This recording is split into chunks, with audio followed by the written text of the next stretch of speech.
Iya Bang, kemarin saya kan ada naik di komalnya Nandar karena saya Mm-mm. penasaran. Dia suruh buka ayat yang dimana ayat itu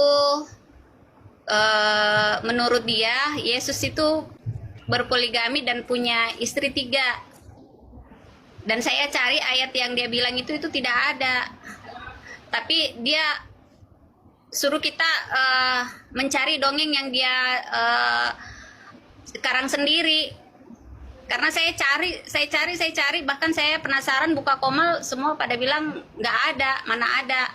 Dan saya juga semalam nonton film Yesus itu justru dia banyak banyak pergi ini ya sama murid-muridnya. Nah, makanya aku pikir dari kalau umpamanya di pikiran saya itu kan dari mana Yesus bisa sempat punya istri tiga, sedangkan dia eh, apa mencari orang yang berdosa dan di ini kan sama dia, diselamatkan sama dia, seperti itu Ya, Kak. jadi oke, jadi begini, saya kasih tahu ya latar belakangnya Nandar. Jadi Nandar ini dia itu ada sedikit mengalami disorder.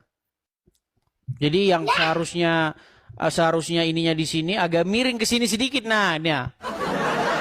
Nah, kenapa dia begitu? Gini, makanya teman-teman saya bilang dampak dari kedatangan Zakir Naik itu sangat besar bagi kaum muslimin wal muslimat. Nah, Nandar ini salah satu korban dari Zakir Naik. Di mana Zakir Naik itu mengatakan hal-hal yang tidak ada dalam Bible. Dan dia percaya itu. Nah, sekarang saya kasih tahu, ada yang disebut dengan penyakit mental namanya mitomania. Tahu Bu mitomania? Kak Nara Aku tahu mitomania? tahu, Nah, nggak tahu. mitomania ini, penyakit mitomania itu adalah penyakit di mana seseorang itu berbohong, tetapi dia mengira bahwa kebohongan yang dikarang itu adalah kebenaran. Kan parah kan? Biasanya kalau Iya, kita bohong kan kita tahu kalau itu bohong. iya benar. Nah, tapi ada satu jenis penyakit namanya mitomania. Dia berbohong, tetapi karena dia mengalami gangguan mental, dia mengira bahwa kebohongan yang dia utarakan itu adalah kebenaran. Dan Sinandar mengalami penyakit mitomania itu. Nah, di mana contoh-contohnya? Dia mengatakan bahwa di dalam Bible, Yesus poligami, punya istri tiga, katanya. Itu salah satu jenis mitomania yang dialami Nandar. Nah, banyak teman-teman muslim mengalami hal yang sama, Bu. Contohnya apa?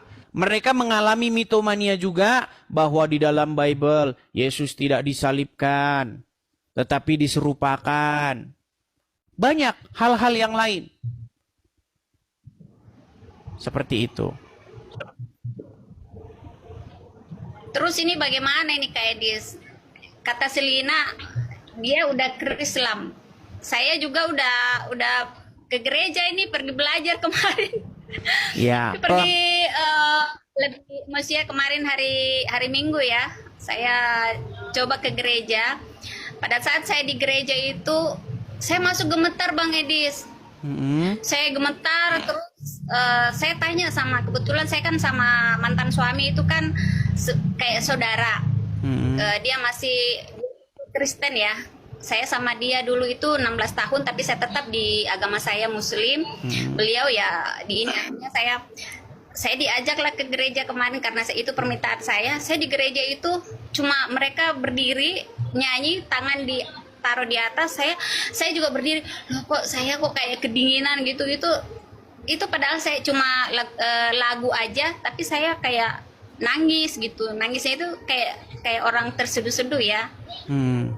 Itu yang saya alami. Dan saya dulu pernah dapat waktu saya kan sakit tuh Mas Edis, saya sakit terus saya ngikut doa pastur.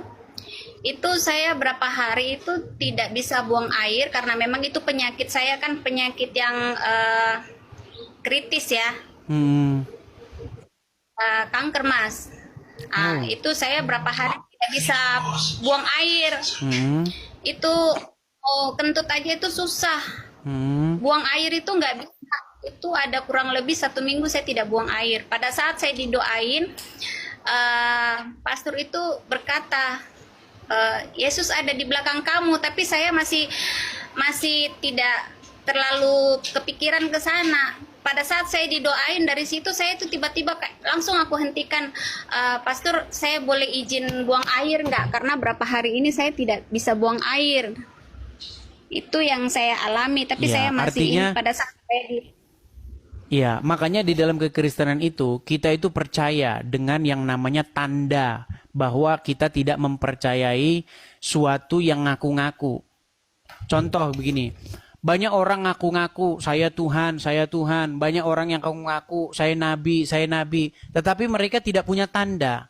Nah, di dalam kekristenan tandanya bahwa kita tidak mempercayai sesuatu yang dongeng-dongeng adalah mujizat itu. Ada kesembuhan. Ketika Yesus membangkitkan orang mati, menyembuhkan orang yang tuli, kemudian orang buta melihat, itu adalah sebuah sign, sebuah tanda bahwasanya apa yang dikatakan Yesus itu benar. Begitu. Iya, iya. Kalau dalam Islam, nanti saya mau ngomong nanti dibilang penistaan. Muhammad sendiri tidak punya mujizat di dalam agama Islam itu. Iya, tapi ini aku mau sampaikan sama Bang Edis ya. Mm-mm. Bang Edis buka acara seperti ini, aku baru tahu, ya kurang lebih 10 harian lah. Mm-mm. Kayak gitu. Saya baru ikutin, terus setelah saya ikutin kok hati saya kayak jangan gitu ya. Sorry Mas. Hati saya kayak kok dengan adanya Bang Edis ngomong, saya kayak pengen taunya tentang Tuhan Yesus gitu, tentang Yesus Ya. gitu kan. Ya, Makanya saya pelajari terus. Ya. Makanya saya pelajari terus. Ternyata bukan cuma saya, Bang Edis yang pengen tahu. Ternyata ada beberapa Muslim yang DM saya, dia bilang, saya sebenarnya Bu, setelah saya dengar Bang Edis bicara itu dia juga ninggalin hijabnya, terus dia itu pengen masuk Kristen, tapi di sekelilingnya itu banyak Muslim, termasuk saudaranya, orang tuanya, jadi dia tidak berani, makanya jalan satu-satunya dia lepas hijab. Banyak, Bu. Jadi yang DM saya juga banyak, Bang, saya Muslim. Semenjak nonton channel Abang, saya jadi penasaran begini-begini. Bagaimana caranya, Bang, supaya saya jadi orang Kristen? Banyak. Banyak sekali. Nah, inilah tugas gereja. Supaya gereja mengambil tindakan terhadap orang-orang seperti ini. Seperti itu. Dengan mengajarkan pengajaran yang benar, pengajaran yang sehat, Alkitabiah, ya kan? Diajari supaya menjadi manusia baru. Kalau dahulu sibuk dengan ritualisme, pakai ini namanya fisik-fisik, sekarang sibuk mendandani kerohanian, bukan jasmania, begitu. Karena kalau saya lihat, Bu, di dalam agama Islam yang penting jilbab-jilbaban masuk surga. Nah, tapi kalau di dalam Kristen itu nggak seperti itu, Bu. Di dalam Kristen itu bicara bagaimana menjadi manusia baru, bukan penampilan baru. Kalau dalam agama Muslim kan ya penampilan baru. Yang penting pakai jilbab. Karena di dalam agama Islam barang siapa yang mengucapkan syahadat, barang siapa mengucapkan kalimat syahadat masuk surga, walaupun maling, walaupun berzina, kata Muhammad. Makanya kalau saya lihat, Bu, ya, dalam agama Islam itu memang berubahnya itu berubah penampilannya, tidak berubah hatinya. Tapi di dalam agama Kristen, bagaimana Tuhan itu melihat hati. Kalau dalam agama Islam, ya, saya mohon maaf ini, kalau ngomong begini nanti takutnya Ibu Nara tersinggung. Saya kasih contoh ya, Bu Nara ya. Nih, saya kasih contoh nih. Tidak. Saya naik ke sini tidak mungkin mau tersinggung lah. Nih, ini saya kasih contoh nih. Inilah orang Islam ketika mereka menghadap kepada Tuhannya, kakinya harus begini. Betul? Ini kakinya harus begini. Nah, makanya saya pernah mengajukan pertanyaan nih. Kenapa kaki harus begini? Kalau nggak begini katanya nggak sah sholatnya, nggak dilihat oleh Allah. Tidak, ini harus mengulang kembali. Nah, makanya saya bilang, kalau di dalam agama Kristen, manusia melihat apa yang dilihat oleh matanya, tetapi Tuhan melihat hati. Manusia melihat apa yang nampak, tetapi Tuhan melihat hati. Makanya, di dalam ajaran agama Kristen, datang kepada Tuhan bukan soal kaki. Makanya saya bilang, Tuhan di dalam Bible melihat hati, Tuhan di dalam agama Islam melihat kaki. Saya pernah tanya nih kepada muslim, kenapa kakinya harus begini? Bukankah kita datang kepada Tuhan dengan membawa hati kita? Betul? Dengan membawa jiwa kita. Kalau orang muslim datang kepada Tuhannya sibuk cuci-cuci tangan. Ya kan? Tangannya yang dicuci. Kalau dalam agama Kristen nggak begitu. Bagaimana kita membawa hati kita yang baru, kehidupan kita yang baru. Jadi makanya kekristenan itu bicara soal kerohanian, sedangkan di dalam agama Islam bisa bicara soal kejasmanian. Begitu. Tapi ginilah, coba datangi gereja. Ya, ini saya mau tanyakan juga, Bang Idis, kemarin juga Nandar ada komal sama temannya ya, katanya mahasiswi yang berhijab itu, yang pakai kacamata besar juga itu, katanya mahasiswi sih, tapi ditanya kenapa tidak boleh membunuh cicak, tapi dia tidak jawab. Alasannya seperti ini, padahal itu ada ceritanya. Dan ceritanya itu saya sudah dapatkan, dan Ustadz juga ngomongnya seperti, ulama juga ngomongnya seperti itu, ada alasannya kenapa kita membunuh cicak. Cicak dibunuh satu kali itu sama halnya kita punya, amal 100 kali. Itu saya udah dapat jawabannya. Cuma saya udah tanyakan itu, Bang. Yang saya tanyakan katanya Nabi Isa itu Nabi Isa bukan Yesus. Kalau Yesus, Nabi Isa itu bukan Yesus, tapi saya dapat kalau Nabi Isa itu adalah Nabi Isa itu Isa Al-Masih. Apa benar, apa kayak gimana sih ceritanya itu, Bang? Saya kurang ngerti, saya kurang paham. Ya, baik. Ya, saya juga sebenarnya ada diundang oleh satu keluarga untuk membahas khusus masalah Isa dan Yesus ini ya. Mungkin acaranya besok ya. Gini.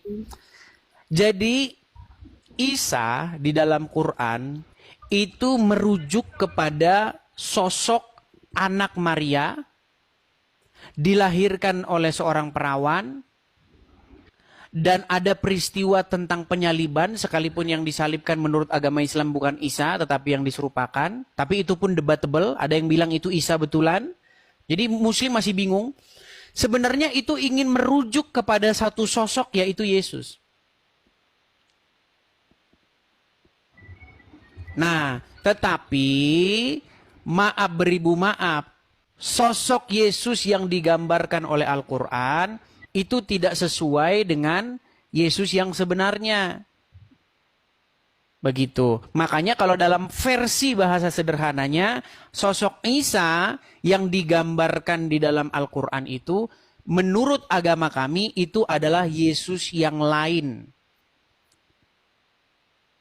Begitu. Sekalipun ada dikatakan di dalam Al-Quran yang saya setuju dengan sosok Yesus, sosok Isa. Contohnya, masalah dia orang yang suci. Itu saya setuju. Quran mengatakan dia orang yang suci.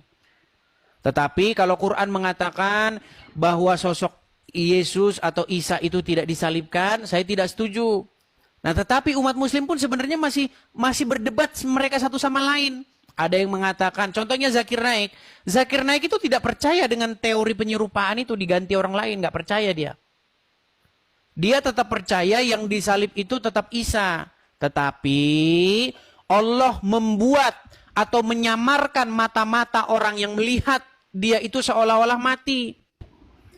Jadi yang disamarkan itu bukan Isanya. Tetapi yang disamarkan itu adalah mereka yang memandang. Mereka memandang Isa seolah-olah Isa itu mati. Tetapi ternyata Isa itu tidak mati. Makanya ketika dia dimakamkan, dia bangun kembali siuman. Karena mata mereka telah ditipu, telah disamarkan. seolah-olah melihat Isa meninggal. Itu paham yang dipahami oleh Zakir Naik. Bayangkan kitab Al-Quran yang mengatakan dirinya jelas, membuat umat muslim makin pusing sendiri, satu sama lain berdebat. Gitu. Intinya itu merujuk kepada sosok yang sama tetapi hasilnya berbeda. Itu seperti contoh ya kalau zaman-zaman sekarang ya. Ada sosok Joko Widodo. Ada yang mengatakan Joko Widodo itu ijazahnya palsu. Ada yang mengatakan Joko Widodo itu asli lulusan UGM. Nah, mana yang benar? Nah, itu merujuk kepada sosok yang sama, tetapi ceritanya yang berbeda. Nggak beda jauh. Contoh misalnya Bung Karno. Bung Karno itu ada yang bilang dia lahir di Blitar. Ada yang bilang dia lahir di Surabaya. Tetapi itu merujuk kepada sosok yang sama, tetapi versi yang berbeda gitu. Makanya tidak mungkin ada dua. Soekarno itu tidak mungkin ada dua. Gitu. Begitu juga Joko Widodo itu nggak mungkin ada dua. Yang mana yang benar kan itu pertanyaan kita sekarang. Yang lulusan UGM atau yang bukan lulus UGM kan gitu. Nah, sama seperti sosok Yesus dan Isa juga. Mana yang benar?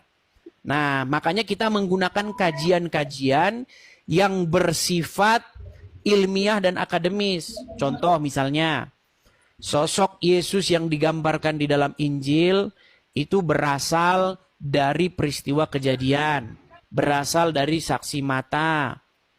Ya kan? Tidak jauh dari tahun di mana kejadian itu terjadi. Lokasinya disebutkan. Ya kan?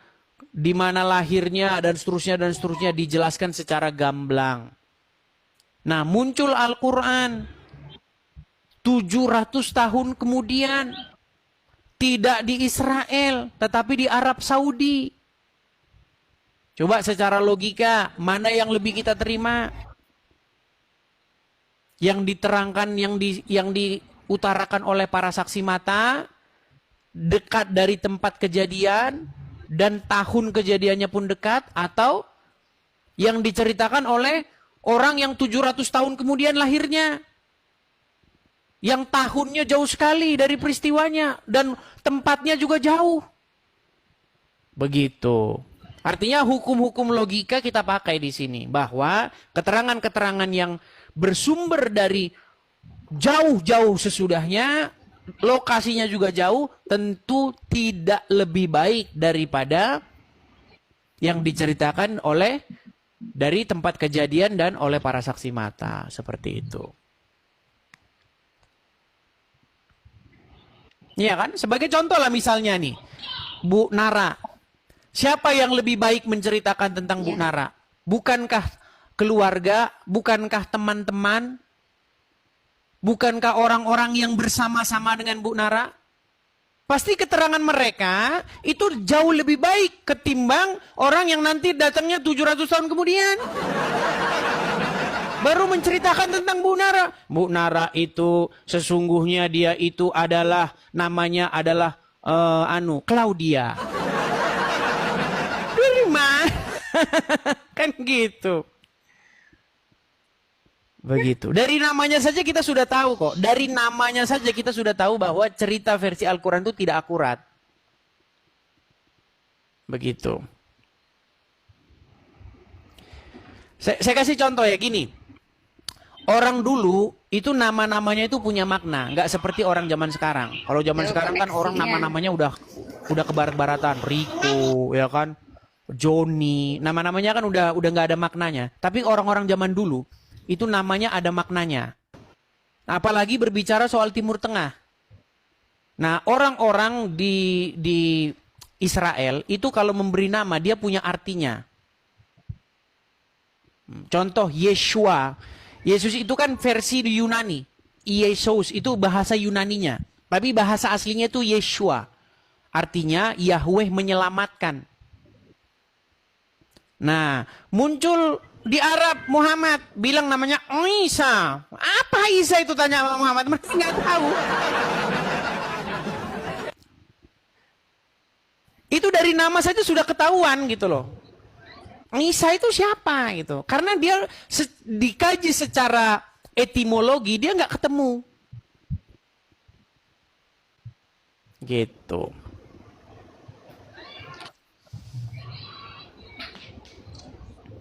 Seperti itu, Bu Iya, Nara. sekarang Lina jadi muridnya. Gimana? Sekarang Lina tadi ada kasih naik nandar di roomnya sampai aku juga ketawa karena dia sudah mengikutin logatnya abang punya kalau berdebat. Jadi saya pikir Lina sudah jadi murid abang juga.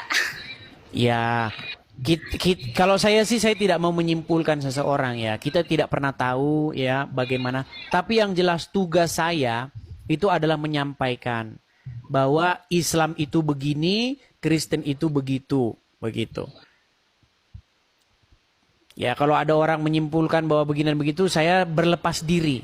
Yang jelas saya hanya menyampaikan sedemikianlah adanya Islam, sedemikianlah adanya Kristen. Kenapa saya menyampaikan itu? Karena banyak orang-orang Islam yang mengatakan tentang kekristenan secara tidak benar atau keliru. Contohnya adalah si Endang Sunandar yang menggunakan nama palsu Yonatan, Evangelis Yonatan. Dia bilang katanya Yesus poligami. Nah, masa saya sebagai Kristen saya diem aja dibilang-bilang Yesus poligami, tapi bedanya Kak Nara, orang Kristen nggak marah, nggak menggeruduk si Nandar. Mana ada orang Kristen geruduk rumahnya Nandar? Wah, penistaan agama kamu ya? Nggak ada. Nah, orang Kristen hebatnya kayak begitu. Argumen, pendapat, atau hayalan dibantah dengan argumen. Nah, orang Islam beda. Argumen dibantah dengan massa. Persekusi. Itu. Seperti itu Bu Nara. Mungkin ada pertanyaan lain Bu Nara? Iya, iya. Itu dulu? Itu aja sih Abang. Terima kasih sudah. Oke. Lain kali kalau ketemu sudah- Nandar. Oke, gini Bu Nara, lain kali kalau ketemu Nandar, bilang begini, kenapa kamu menggunakan nama Yonatan? Lihat nanti dia jawab apa. Bukankah ada di dalam sebuah hadis, barang siapa yang menyerupai suatu kaum, maka dia termasuk golongan kaum tersebut. Bukankah namanya menyerupai nama orang-orang kafir, Yonatan? Nah, artinya dia telah menggunakan tipu muslihat untuk membuat orang supaya orang menyangka bahwa dia seorang mu'alaf, supaya komal dia rame, supaya channel dia rame. Itu penipu ulung itu. Iya Bang. Seperti itu. Oke, begitu kan Nora ya? Iya ya. Selamat malam Abang. Selamat malam Kak Nora, selamat malam.